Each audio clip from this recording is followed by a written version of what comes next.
Welcome to Imagine Otherwise, the podcast about bridging art, activism, and academia to build more just futures. I'm Cathy Hannabach. Today we're talking about the visual politics of border tunnels between Mexico and the United States. To help us think through how these tunnels are represented and often overrepresented in U.S. media, I'm excited to have on the show today Ideas on Fire author Juan Llamas-Rodriguez, whose new book, Border Tunnels, A Media Theory of the U.S.-Mexico Underground, was recently published by the University of Minnesota Press. When our team was working on this book, I was struck by Juan's argument that visual representations of tunnels, in fact, play a huge role in shaping border policy and anti-immigrant sentiment. For all of their visual obscurity and inaccessibility, they're hypervisible in media representations not only of the U.S.-Mexico border region, but also the bodies, both real and imagined, that are associated with the borderlands. In our conversation, Juan shares his research into how border tunnels are represented in video games like first-person shooters, in television news coverage like Anderson Cooper 360, in propaganda reality shows like Border Wars, and in action films like Fast and Furious. We also discuss why it's so important to think infrastructurally about media production, and how designers and activists are using speculative design to reimagine what the U.S.-Mexico borderlands are and the role of tunnels in that process.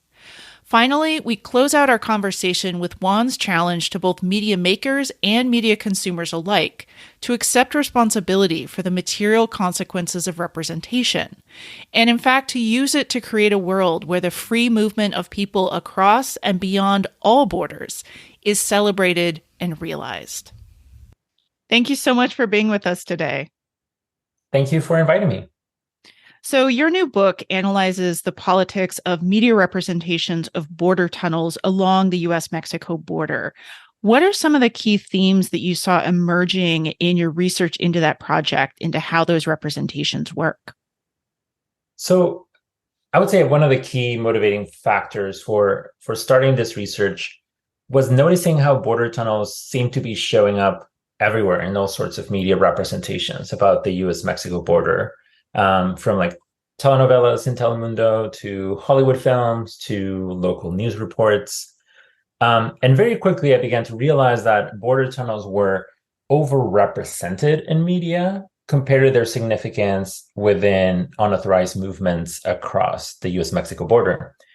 So this kind of became an opportunity, not to simply sort of fact check or state that, this is inaccurate, but rather to ask, why? What makes border tunnels a sort of favored media figure in all these different instances? And that led me to explain one of the key themes of the book, which is that the tunnels, the structure's physical characteristics lead to creative forms of recording and editing and representing it in media.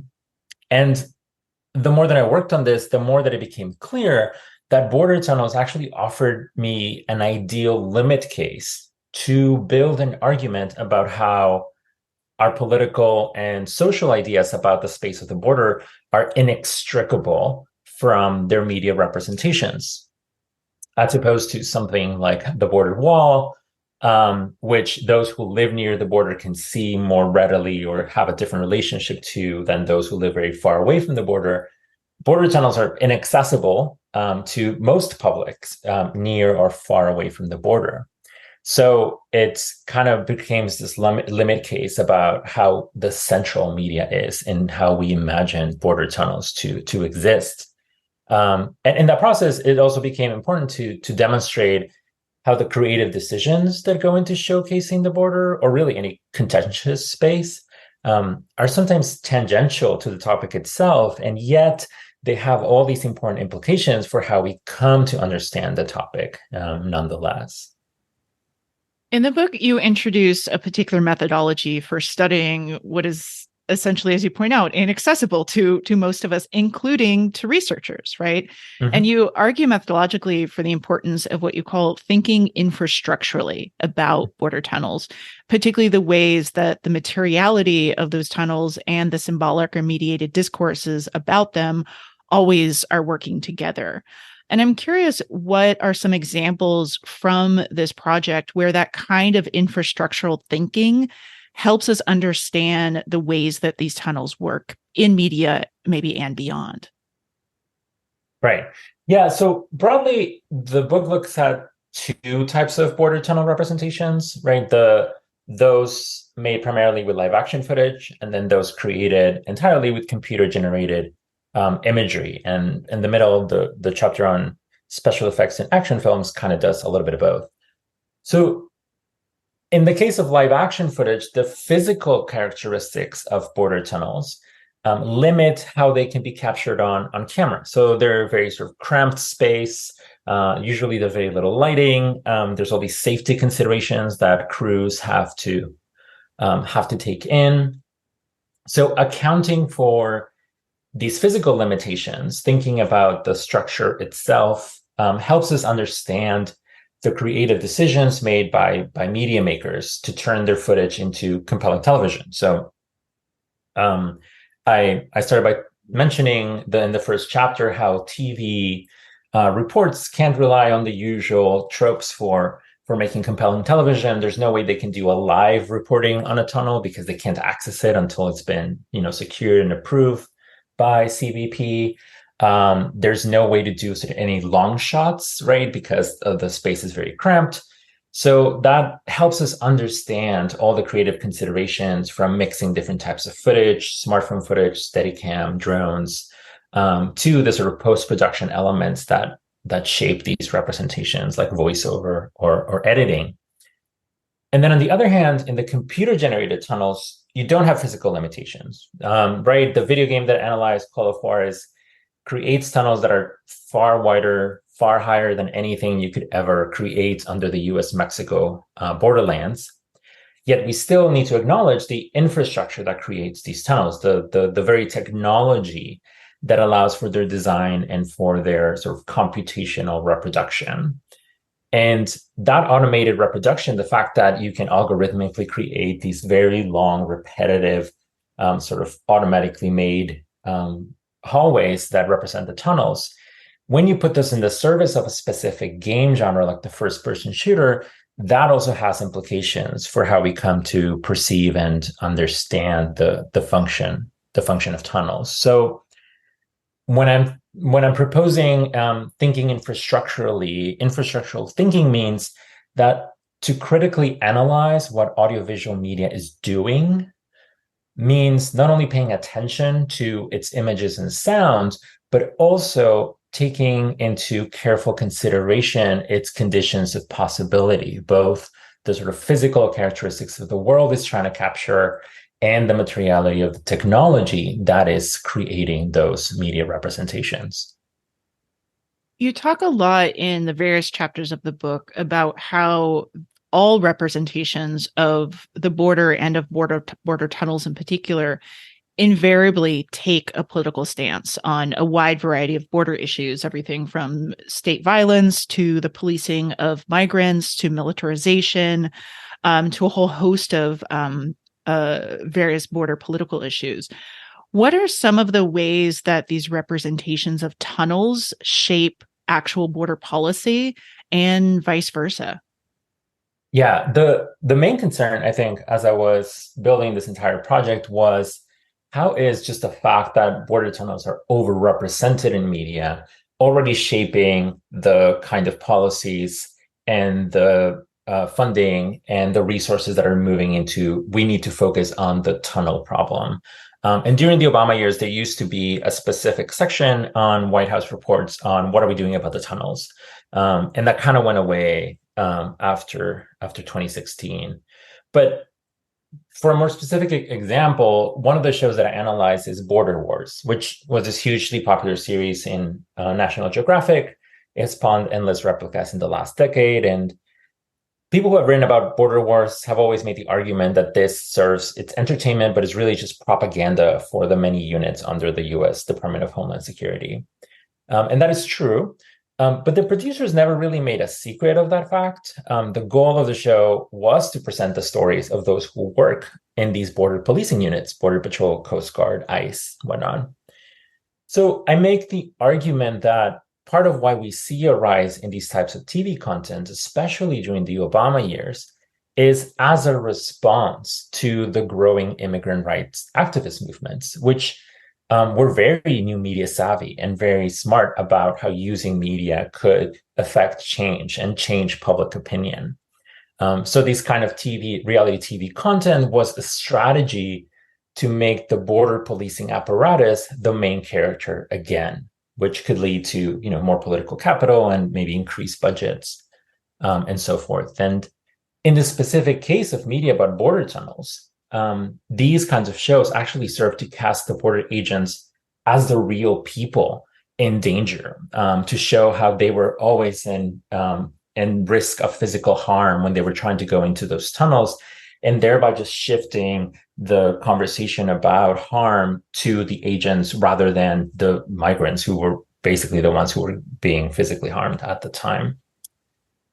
And one of the most interesting pieces of information I found, which I think speaks to how media creators are always aware of the impact that these productions have on broader public opinion and policy, is I was interviewing one of the former communications directors for CBP, and he mentioned that officers that would be featured in border wars were always subject to more thorough background checks than those that they had gone through in order to get hired as Border Patrol agents. So the producers of the show and the comms teams for CBP, they knew that the goal of selling the stories of these officers on the show would be undermined if the officers on screen became a publicity liability. So being known as corrupt, or affiliating with white supremacist groups, or having a history of domestic violence, these were not necessarily disqualifying for getting hired in border policing agencies, but they were disqualifying for being featured on television, or at least that was the case in 2013 when the show began, right? That's really interesting. It's a PR issue, right? We don't want to look bad Exactly. even in the quasi fictionalized but kind of reality TV genre. Exactly. Yes. The whole goal of the show is for us to look good, so we need to make sure that all the things that would make us look bad are dealt with. Which part of the argument is like, why are you not focusing on those things not being dealt with in the real world outside of the exactly itself? Yeah. So this actually kind of brings me to my next question quite nicely, because I think the TV news chapter and the reality TV chapter both are looking at conservative representations of the border, right? So representations of border tunnels that seek to do the work of the state and kind of shore up the ideology and the violence of the state. But you also have this chapter on speculative design, where you're looking at some really interesting progressive projects that also engage with representations of border tunnels, but they're trying to do something very different. And you note that a lot of these projects center sustainability and kind of use that lens of sustainability. And I'm curious what sustainability brings to those kind of progressive multimedia projects, and how does it help us push back against those more conservative or xenophobic or state-based representations of tunnels?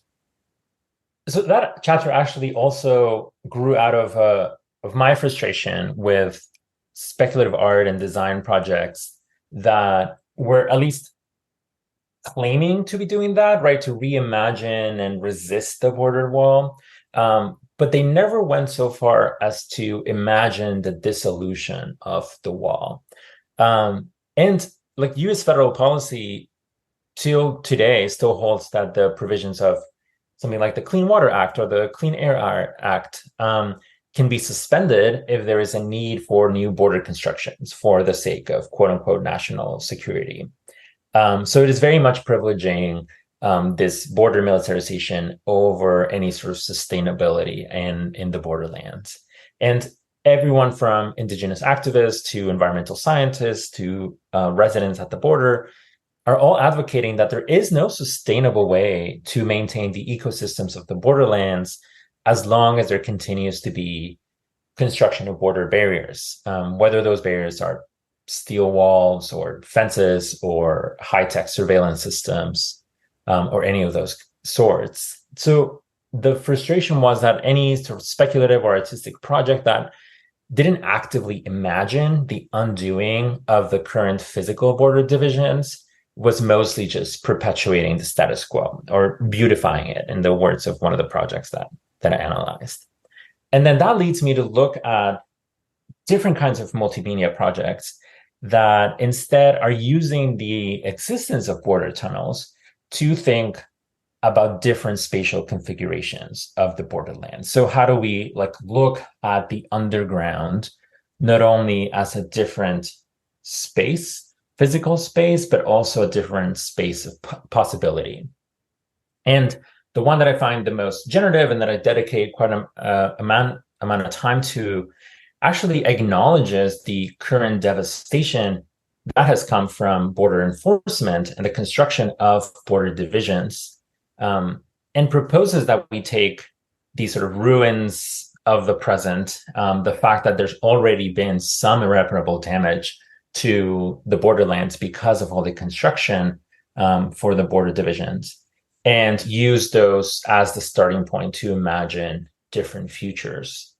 So in that case, what the lens of sustainability is doing is trying to get us to reframe and think about sustainability as prioritizing repair and as prioritizing a care for the borderlands, rather than this sort of corporatized sustainability that is really just a sort of quote unquote green alternative to border wall construction. There is no version of, well, this border wall that we've created is actually more carbon neutral, that isn't just going to have all sorts of negative externalities to the border walls anyway.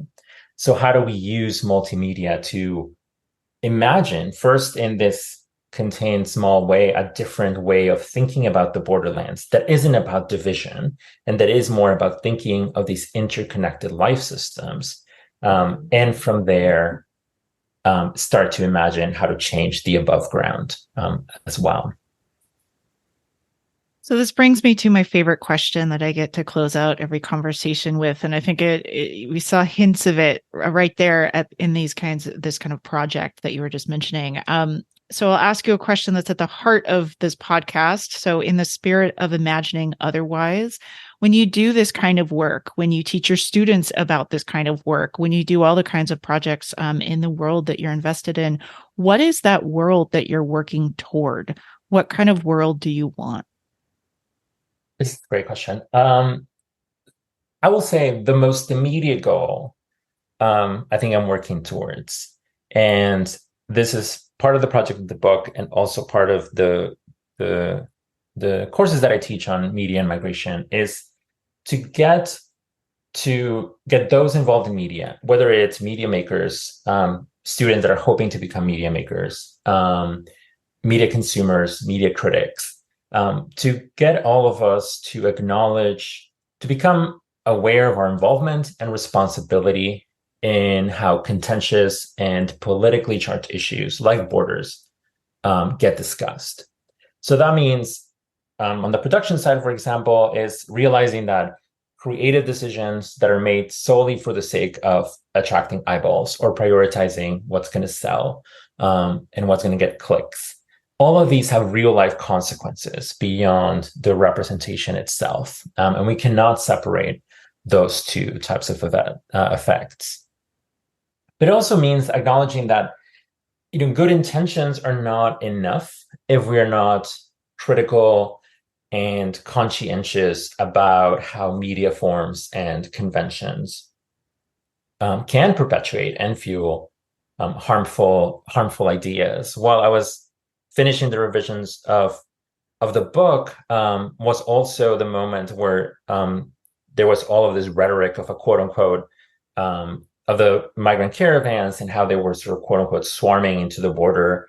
And I was at this panel where I asked a TV reporter how they felt the responsibility, where they sent crews to the border and basically just had a reporter standing there where there was nothing, but created an entire news report around waiting for that caravan to arrive, and how just buying into that rhetoric to begin with already sort of gave it some sort of credence. So I think the goal that I'm moving towards is to get media producers to realize that responsibility and that involvement, and definitely students who are interested in getting into those industries, hoping that they go in knowing about that and hoping to affect some change there.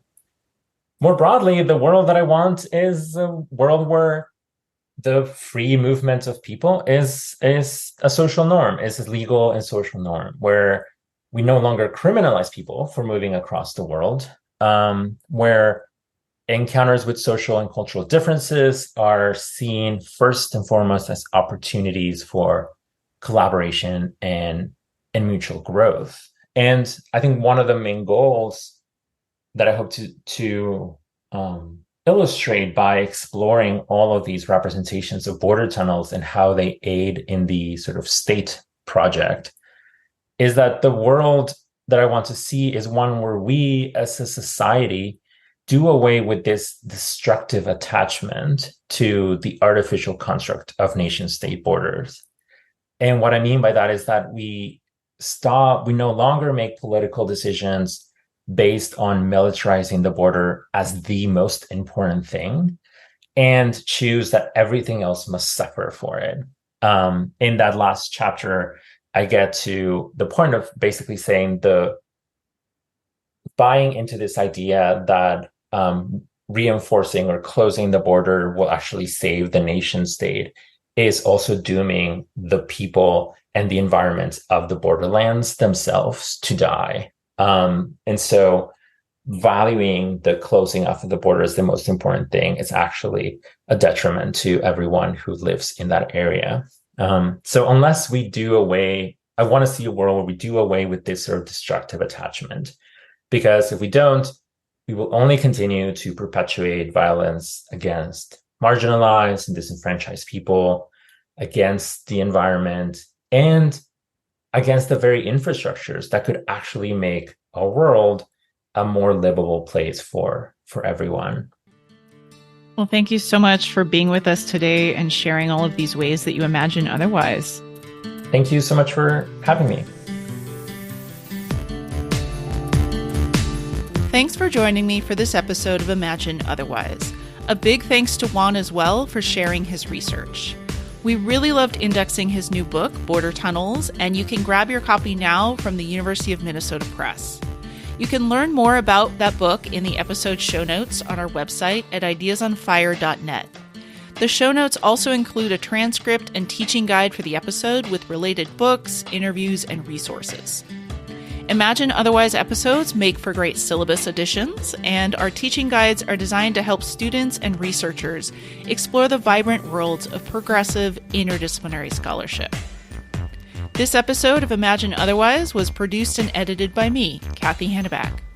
You can find Ideas on Fire and Imagine Otherwise on Instagram at ideasonfirephd, as well as on Mastodon, Blue Sky, Facebook, YouTube, and TikTok. You can subscribe to the show on our website at ideasonfire.net, as well as all of your favorite podcast apps.